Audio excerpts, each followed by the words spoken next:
Around the world, there are dozens of religions, each with its own traditions and beliefs. No matter which one you follow, there's at least a basic agreement that faith deserves respect. Unfortunately, some people think they're above that, and they ended up facing what many call divine payback. Today we're diving into stories of people who mocked God and got their response right away. Hey, before we start, don't forget to hit the like button, subscribe to the channel, and let's get into it.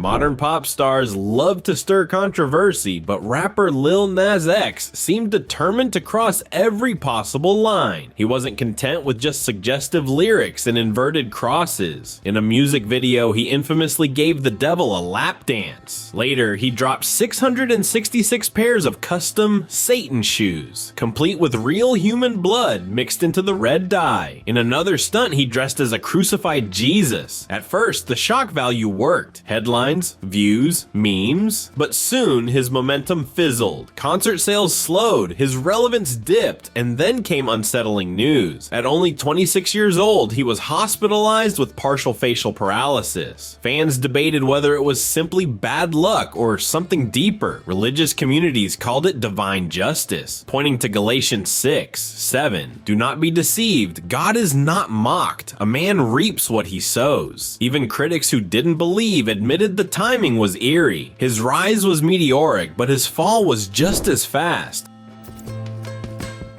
Even at the biggest party on earth, there are limits that maybe shouldn't be crossed. During Brazil's 2007 Carnival Parade, the samba school Unidos da Tijuca wanted to shock the crowd. They rolled down the avenue with a massive float featuring a towering statue of the devil, standing tall with his head raised in triumph. But in the blink of an eye, things took a dark turn.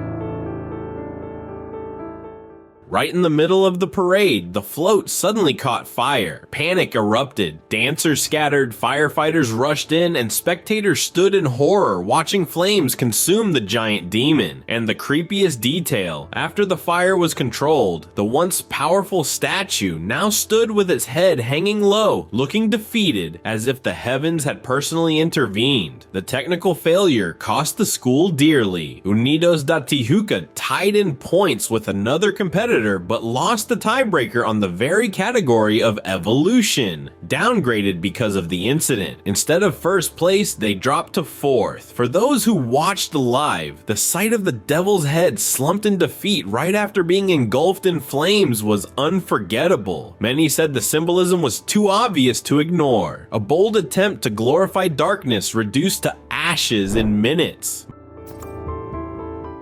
Cazuza was one of Brazil's greatest rock poets of the 1980s. His voice and lyrics shaped an entire generation. But with his rebel spirit, he also loved provoking society and sometimes God himself. At one famous concert in Rio de Janeiro, witnesses say he lit up a joint, took a long drag, blew the smoke upward, and declared, "God, this one's for you." Not long after, in 1987, Cazuza was diagnosed with HIV. At that time, there was no effective treatment. His health declined rapidly, and he died in 1990 at just 32 years old. Yet there are claims that his story had a twist at the end. A nurse who cared for him swore that in his final days, Cazuza expressed regret and accepted Jesus before passing. Whether true or not, the irony remains. The man who once mocked God became a cautionary tale about the fragility of life. His rebellious spark inspired millions, but his fate left many wondering if his bold words came with a price.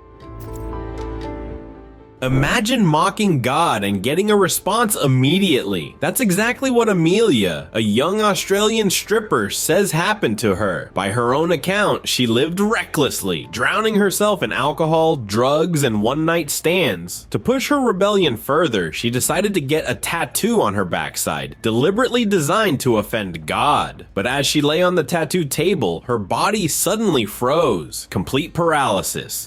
I got taken to another dimension.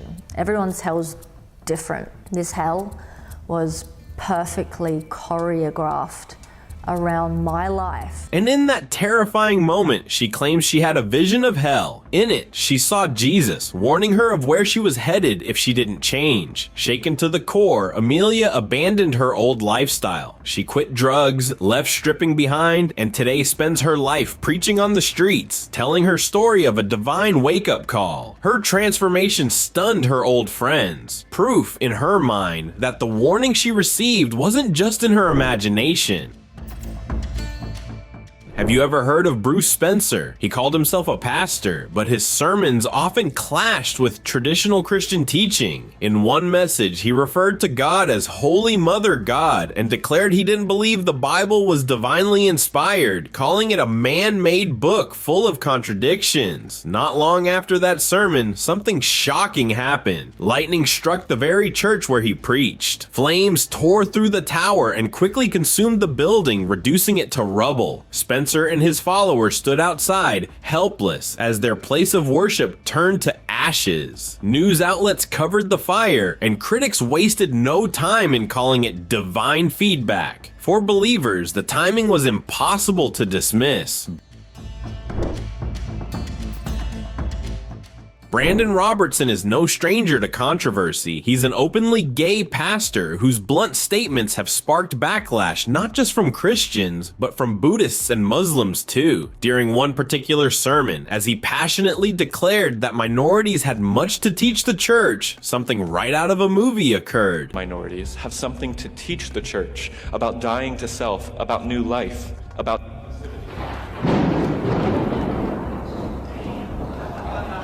A lightning bolt struck nearby, and the building's entire power supply went out instantly. His microphone cut mid-sentence. As emergency lights flickered on, Robertson, visibly embarrassed, tried to laugh it off.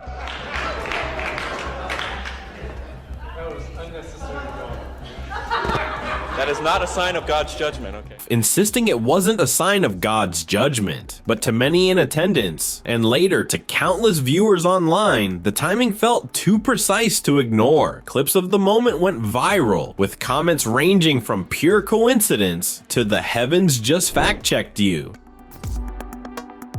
In the 1980s, Mike Tyson was a wrecking machine. With 37 straight wins, most by knockout, he was considered unstoppable. Titles piled up, opponents crumbled, and he looked untouchable. But maybe the success went to his head. In one infamous interview, Tyson declared, "When I'm in the ring, I'm a god." Once I'm in the ring, I'm a god. No one could beat me.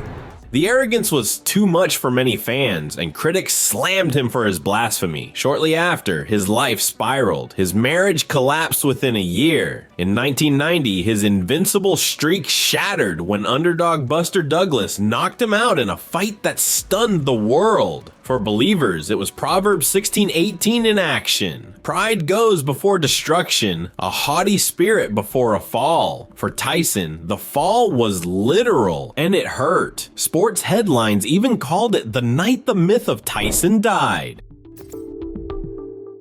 Dave McCarthy became infamous in Brazil for scandals and offensive rants, even targeting children of celebrities. But in 2017, she crossed a line few dare touch. In a live stream, she read Psalm 91 and then set the pages of the Bible on fire, cursing evangelicals as she did it.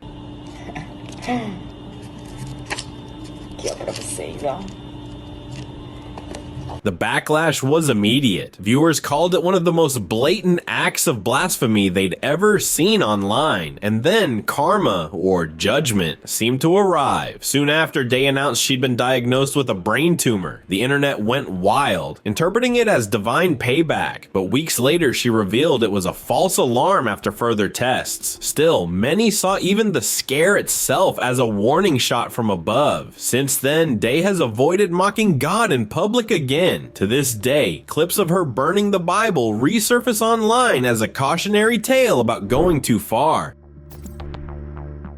In the 1960s, the Beatles were the biggest cultural force on the planet. At their peak in 1966, John Lennon gave an interview and casually dropped one of the most controversial lines of his career. "Christianity will go. It will vanish and shrink. "We're more popular than Jesus now." The remark sparked outrage worldwide. Records were burned, radio stations banned Beatles songs, and Lennon was forced to issue a half-hearted apology. But for many, the damage was done. After that, things unraveled. The band, once seen as unbreakable, fell into bitter disputes and officially split in 1970. And in 1980, the unthinkable happened. Lennon was gunned down outside his New York apartment by a deranged fan. Believers pointed to verses like Isaiah 42:8. "I am the Lord, that is my name. I will not yield my glory to another or my praise to idols," and saw his fate as a sobering warning. Whether coincidence or consequence, Lennon's claim of being more popular than Jesus remains one of the most infamous lines in music history. Even now, it's quoted as a chilling reminder of how words can come back to haunt. And that wraps up our list of people who mocked God and, according to many, paid the price. From burning Bibles to bold proclamations of divinity, these stories show how quickly fortunes can change. So what do you think? Mere coincidences or signs of something bigger? Let us know in the comments. Don't forget to like the video and subscribe for more. See you next time.